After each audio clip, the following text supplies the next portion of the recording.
Hey guys, Stavros here from RPM Auto Reviews. I'm at Kia Motors in Clarington, and I did a review on the Kia Seltos, and a link is below to watch that video. That was about the walk around, interior features, and the differences between the lower and upper models. I promised a road review, and that's what I'm going to be doing right now. I'm here right now to take the LX all-wheel drive Seltos software test drive, so we'll get out and do that, and I'll give you some feedback on it.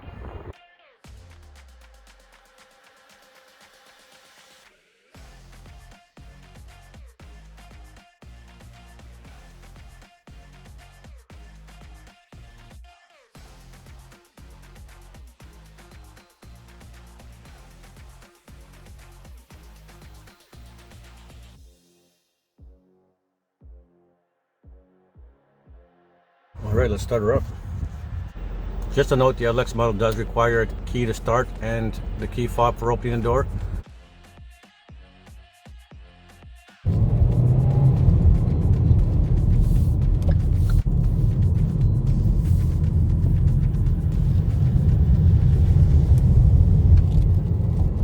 All right, did that a little over 40 kilometers an hour. So it rolled a little bit as expected for a small SUV, but it's holding its own. Outward visibility I think is very good. Rearward visibility is not too bad. The lower window comes down just at a level where if I'm looking out the rear mirror, the top of the rear seats, I can see the edge of where the window meets the hatch, and I can see the license plate behind a car behind me. That's not too far behind me actually. So yeah, so rearward visibility is pretty good. There are some blind spots there near the corners, as most vehicles have. The car did the auto shut off on me there a few seconds ago, so I'm going to turn it. You know what? I'm going to turn it back on so you can see how it reacts. So I can report on it. Okay, it just turned off there after a couple of seconds of being stopped. I personally don't like the auto start-stop thingy. I think most people don't. I find it's inconsistent in my Stinger. It turns off sometimes, like a split second before I actually come to a full stop. My engine sometimes turns off with that system. So that's not obviously working properly, so that's not cool. And I don't know if that's a Kia or Hyundai thing. It could be other manufacturers as well. I just don't like those systems. I don't think they work that well, and I don't know why they bother with them.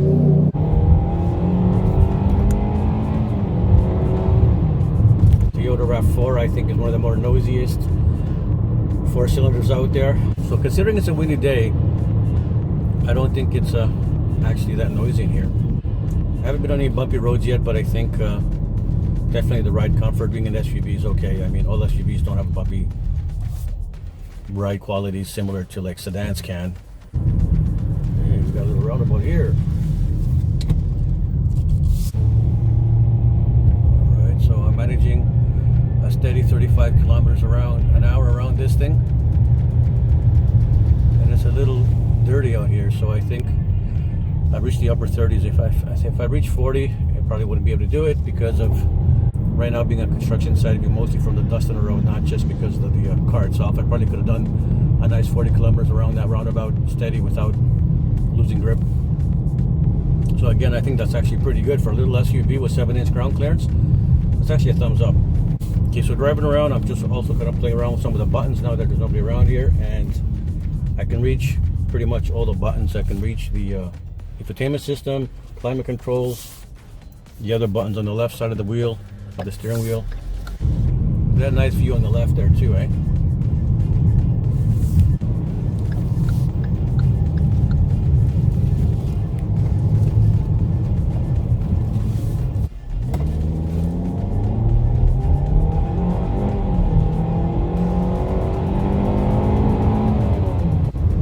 Alright, it's not quite as fast as my Stinger in acceleration, but it'll get you there. So it's not something you can really take a spirited drive in per se, but you know what, this is a comfortable ride.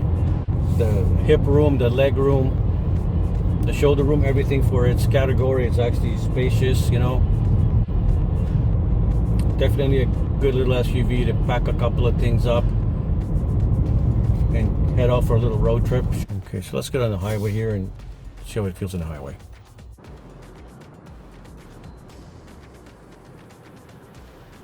Actually, they do their testing between 50 and 60 miles per hour.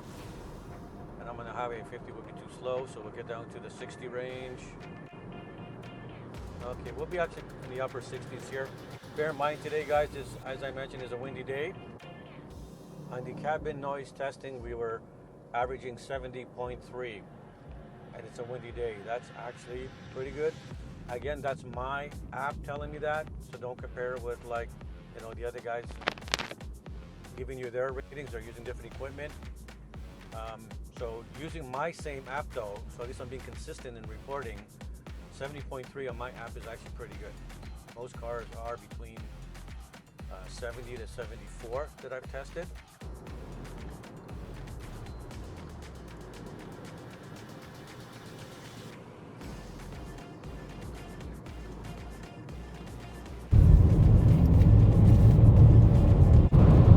Okay, I'm driving towards the sun right now, and the visor does flip down. So the left side of the visor, close to the left side of my left side driving, there is a little space, a lot where I can see the glass of the windshield a little bit. So if the sun was in that spot, it would be in my eyes. I get the same problem with my Stinger. I'm testing a model that does not have the lane keep assist in it, so I cannot do a test for that. I'm going to give it a thumbs up though, because I already know from testing other Kias and Hyundais, the lane keep assist system works pretty good. I think it's one of the best out there. All right, buddy, you want to race? If I had my Stinger, I'd go with you, but not with a Seltos. So though the wind noise is not so bad, considering it's a very windy day today, I do think the road noise coming through is a little bit on the higher side than I would prefer. But it's okay, it's not like unbearable or anything. You know, even though this is not a sporty vehicle, the driving input from the steering wheel is actually not bad. I gotta give thumbs up to Kia. All the vehicles that they're doing that I've been in have been designed to be very well practical sense. Everything is easy to reach, like I was saying. It's comfortable, visibility is good, seat position and height is good. I think the seat could go a little lower for taller folks, but other than that, overall it's a well-balanced cabin here for headroom, shoulder room, and everything for its class. I'm not able to do any official braking tests, but other results that have been performed will be posted here. The center armrest console is a little bit far back, but my elbow does reach it while my hand can rest on the shifter. Some vehicles have it a little too far back and you can't reach, and I don't like that. I'm just driving by my house right now, actually. No one's outside.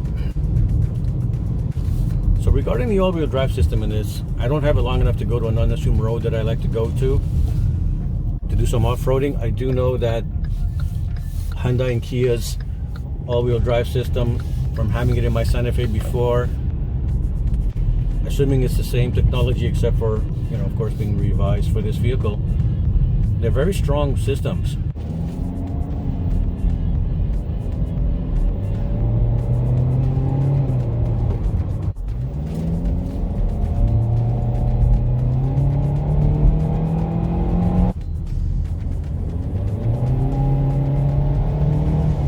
Some of the differences for the driving modes that this vehicle does have is that when you put it into sport mode, besides lowering a gear, which it does, so then you have a higher revving, although it's not really a gear, it's a CVT ratio, you are getting a little bit more responsiveness in the throttle because of the lower gear and more tension and a little more get and go. And the smart mode, which it has, would be when it's basically kind of senses what you're doing. If you're driving aggressively, it'll switch to sport mode on its own and give you that extra revving. And if you're driving very casually, it'll switch to a more of an eco mode and try to help you save gas. Okay, there's a bit of a gravelly road here, so let's see how it feels.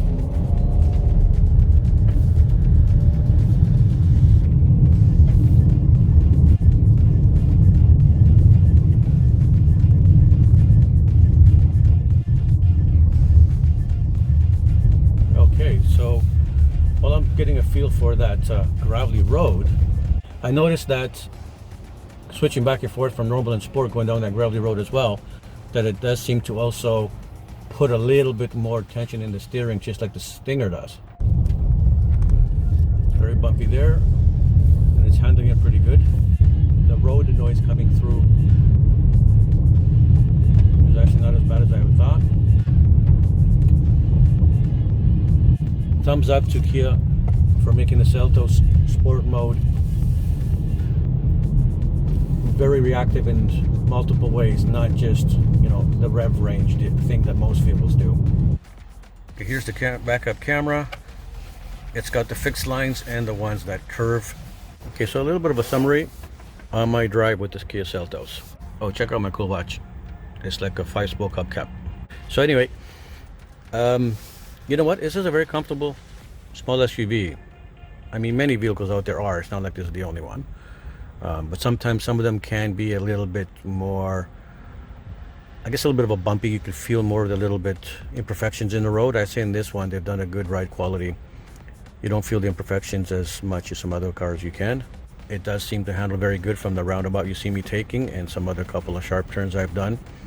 Again, it's not, you know, it's not a Porsche 911 handling, but definitely for this class, I have to say it actually held its own. So thumbs up for a good comfort ride, reasonably good handling for its class. Good outward visibility, headroom, shoulder room, everything's pretty good. Very comfortable seats. Definitely give it a thumbs up for a road trip. The windows are expressed down for the driver's side, but not the other windows. And in the top trims, I think the EX Premium does have express up as well, and express down for the passenger side.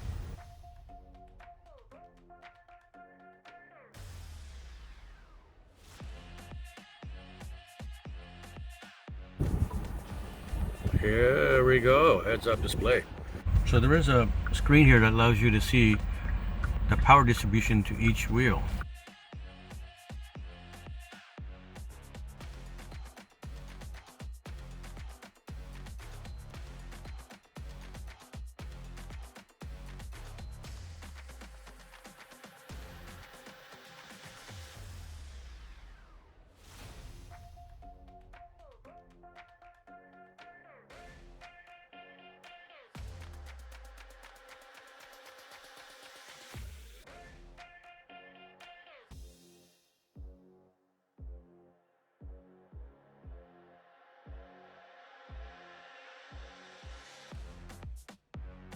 So there we have it, test drive on the Kia Seltos. Overall, I gotta give it thumbs up for being well designed, a good balance of all the features and cabin size, comfort, outward visibility, ease of reach for all the buttons. You know, Kia's making some fantastic vehicles, I gotta say, and I assure you I'm not trying to be biased because I own a Kia or I had a Hyundai before. I gotta give them props for building really good cars, and I don't think I'm the only reviewer who says that. So definitely, I'm not saying this is the car to buy 100% if you're in the subcompact SUV market, but it's definitely one that you gotta test drive before making any decisions.